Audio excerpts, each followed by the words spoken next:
بادشاہ کے محل میں صفائی کرتے ہوئے جب ایک بھنگی کی نظر ملکہ پر پڑی تو وہ پہلی ہی نظر میں اس پر فدا ہو گیا، لیکن جب اس نے اپنی حیثیت اور ملکہ کی حیثیت میں فرق دیکھا تو سر جھکائے وہاں سے چلا گیا۔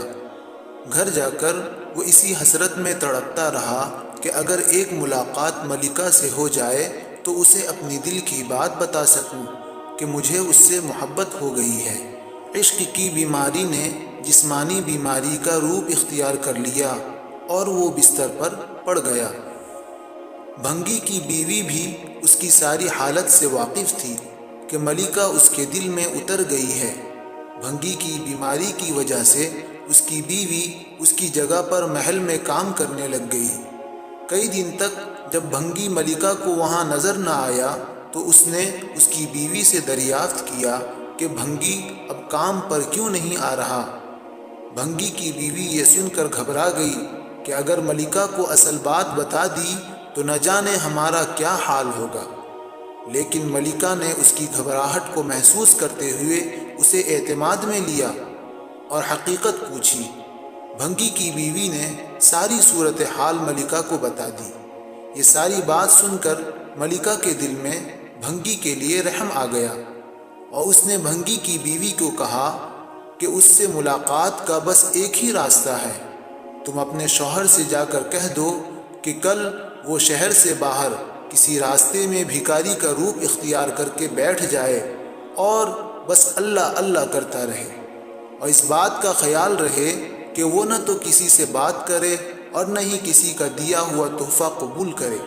ایسا کرنے سے جب اس کے چرچے بادشاہ تک پہنچ جائیں گے تو ملاقات کے سبھی راستے کھل جائیں گے۔ ملکہ کا پیغام سنتے ہی بھنگی کی جان میں جان آئی اور وہ گداؤں کا بھیس بدل کر ایک راستے پر جا کر بیٹھ گیا۔ اب سبھی آنے جانے والے لوگ اس سے متاثر ہوتے اور نذرانے ساتھ لاتے، لیکن وہ نہ تو سر اٹھا کر کسی کو دیکھتا اور نہ ہی کسی سے کچھ وصول کرتا، اور بس اللہ اللہ کا ورد کرتا رہتا۔ آخر یہ بات بادشاہ تک پہنچ گئی اور اس نے اپنے وزیر کو بھیجا کہ دریافت کرو کہ وہ کون ہے اور اس کی سچائی کس حد تک ہے۔ وزیر نے واپس جا کر بادشاہ کے سامنے اس کی بہت تعریفیں کیں۔ اس کے بعد بادشاہ فیض پانے کی غرض سے خود چل کر اس کے پاس گیا۔ اب ہر طرف اس کے چرچے ہونے لگے تو ملکہ نے بادشاہ سے اس نیک انسان کی زیارت کرنے کی خواہش ظاہر کی۔ بادشاہ نے بھی ملکہ کو اس سے ملنے کی اجازت دے دی۔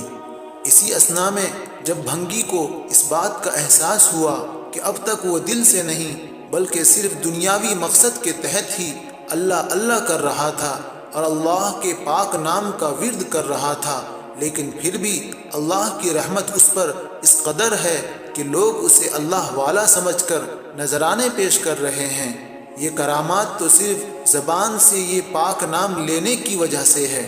اگر سچے دل سے اس کا نام لیا جائے تو کتنی رحمتوں کا اس پر نزول ہوگا۔ جب ملکہ اس کے پاس پہنچی تو اس بھنگی نے سر اٹھا کر بھی اس کی طرف نہ دیکھا۔ بھنگی کا یہ رویہ دیکھ کر ملکہ مطمئن ہو گئی کہ کوئی تو اس کی وجہ سے اللہ کے قریب ہو گیا، اور وہ روتی ہوئی واپس اپنے محل میں چلی گئی۔